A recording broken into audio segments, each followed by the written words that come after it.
menjelaskan, yaitu tentang teori lingkungan hidup. Yang pertama, antroposentrisme atau human-centered ethic. Antroposentrisme yang diambil dari kata anthropos, yaitu manusia, adalah suatu pandangan yang menempatkan manusia sebagai pusat dari sistem alam semesta. Manusia dan kepentingannya dianggap yang paling menentukan dalam tatanan ekosistem dan dalam kebijakan yang diambil dalam kaitan dengan alam, baik secara langsung atau tidak langsung. Alam hanya dilihat sebagai objek, alat dan sarana bagi pemenuhan kebutuhan dan kepentingan manusia. Alam hanya alat bagi pencapaian tujuan manusia. Alam tidak mempunyai nilai pada dirinya sendiri. Yang kedua, ekosentrisme atau deep environmental ethic.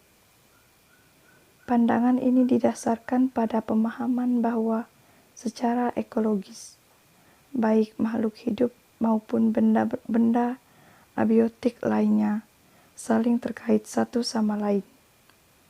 Jadi, ekosentrisme menuntut tanggung jawab moral yang sama untuk semua realitas biologis. Yang ketiga, egosentris. Egosentris didasarkan pada keharusan individu untuk memfokuskan diri dengan tindakan apa yang dirasa baik untuk dirinya. Egosentris mengklaim bahwa yang baik bagi individu adalah baik untuk masyarakat.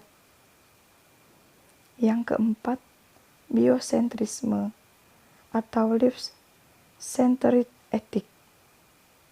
Biosentrisme adalah suatu pandangan yang menempatkan alam sebagai yang mempunyai nilai dalam dirinya sendiri, terlepas dari kepentingan manusia. Manusia tidak mengorbankan kehidupan lainnya begitu saja atas dasar pemahaman bahwa alam dan segala isinya tidak bernilai dalam dirinya sendiri. Yang kelima, homosentris. Homosentris mendasarkan diri pada berbagai model kepentingan sosial dan pendekatan antara pelaku lingkungan yang melindungi sebagian besar masyarakat manusia. Homosentris sama dengan utilitarianisme, karena sama-sama menilai baik atau buruk suatu tindakan berdasarkan manfaatnya. Yang keenam, teosentrisme. Teosentrisme merupakan teori lingkungan yang hidup memperhatikan lingkungan secara keseluruhan, yaitu hubungan antara manusia dengan lingkungan. Pada teosentrisme, konsep ini dibatasi oleh agama dalam mengatur hubungan manusia dengan lingkungan. Yang ketujuh, animalcentrisme atau animal-centered ethic.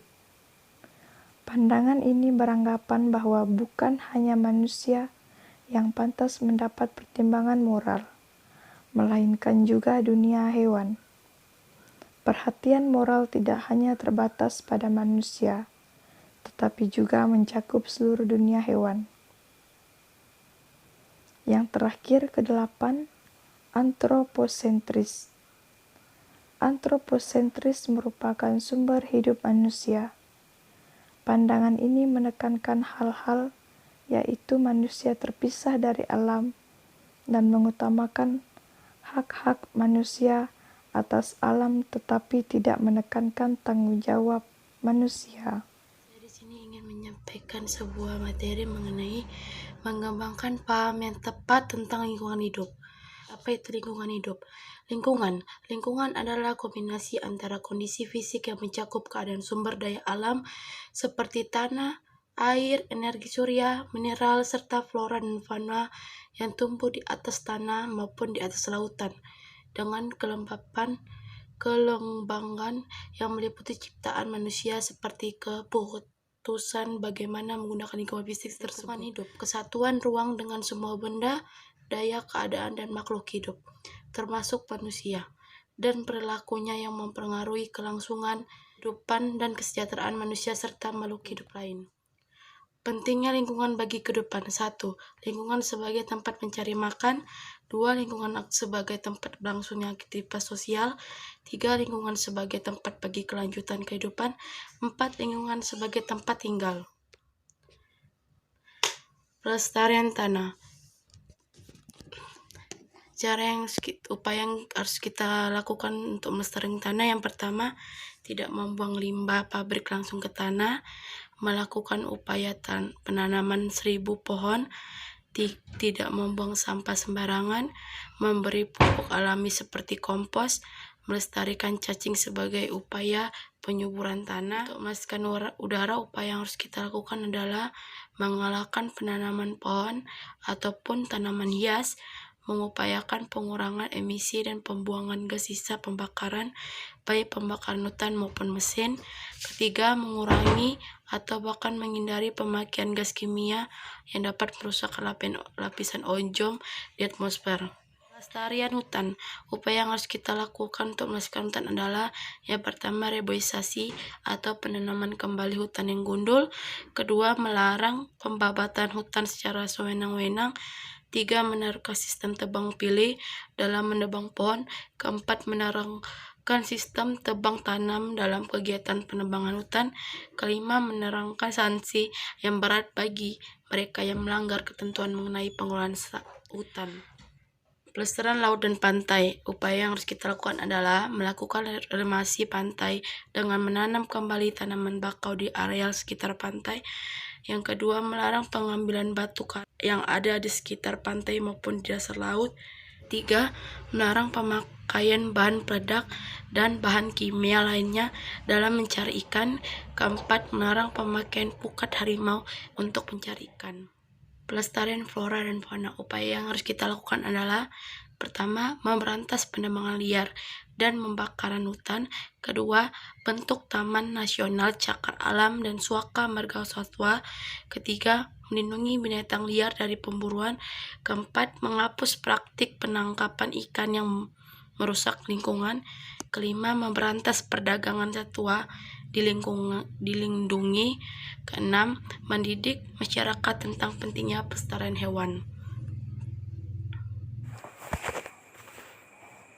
Yang pertama, pengertian tanggung jawab moral.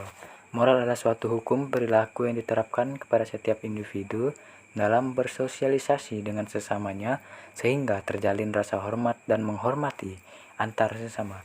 Selanjutnya, yang kedua, kebenaran moral.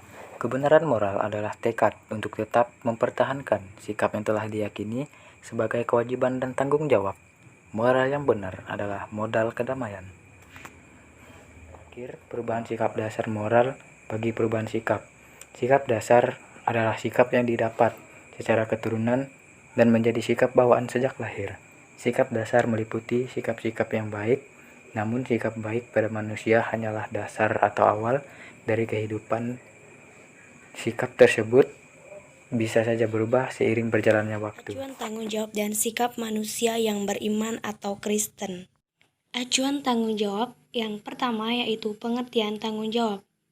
Tanggung jawab adalah kesadaran manusia akan tingkah laku atau perbuatan baik yang disengaja maupun yang tidak disengaja. Acuan tanggung jawab ini dibagi menjadi dua, yaitu keutuhan yang biosfer dan hak generasi yang akan datang. Yang pertama yaitu kebutuhan biosfer. Biosfer adalah seluruh ekosistem yang ada di seluruh bumi. Kebutuhan biosfer ini dikaitkan dengan tanggung jawab karena secara antropologis, manusia adalah bagian integral dari alam, di mana manusia mempunyai tanggung jawab terhadap alam semesta dan segala isinya.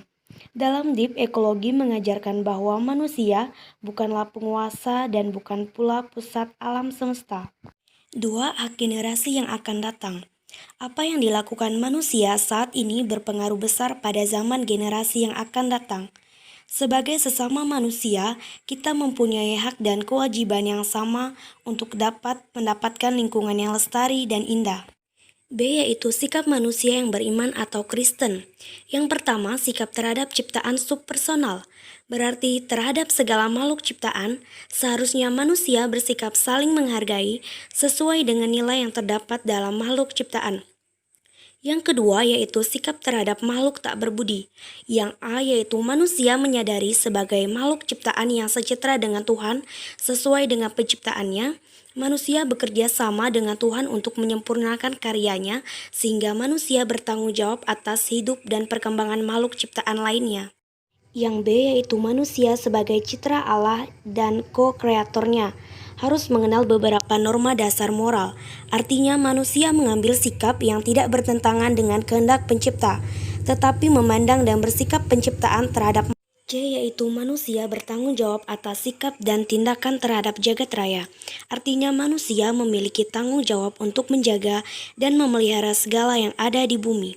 Yang D yaitu manusia mendapatkan hak dari Tuhan untuk memanfaatkan makhluk ciptaan lain dan keberlangsungan dan perkembangan hidup mereka. Menurut Kejadian bab 1 ayat 29. Hanya manusia harus tahu batas dalam menggunakan sumber-sumber alam ini. Keluaran bab 23 ayat 10-13.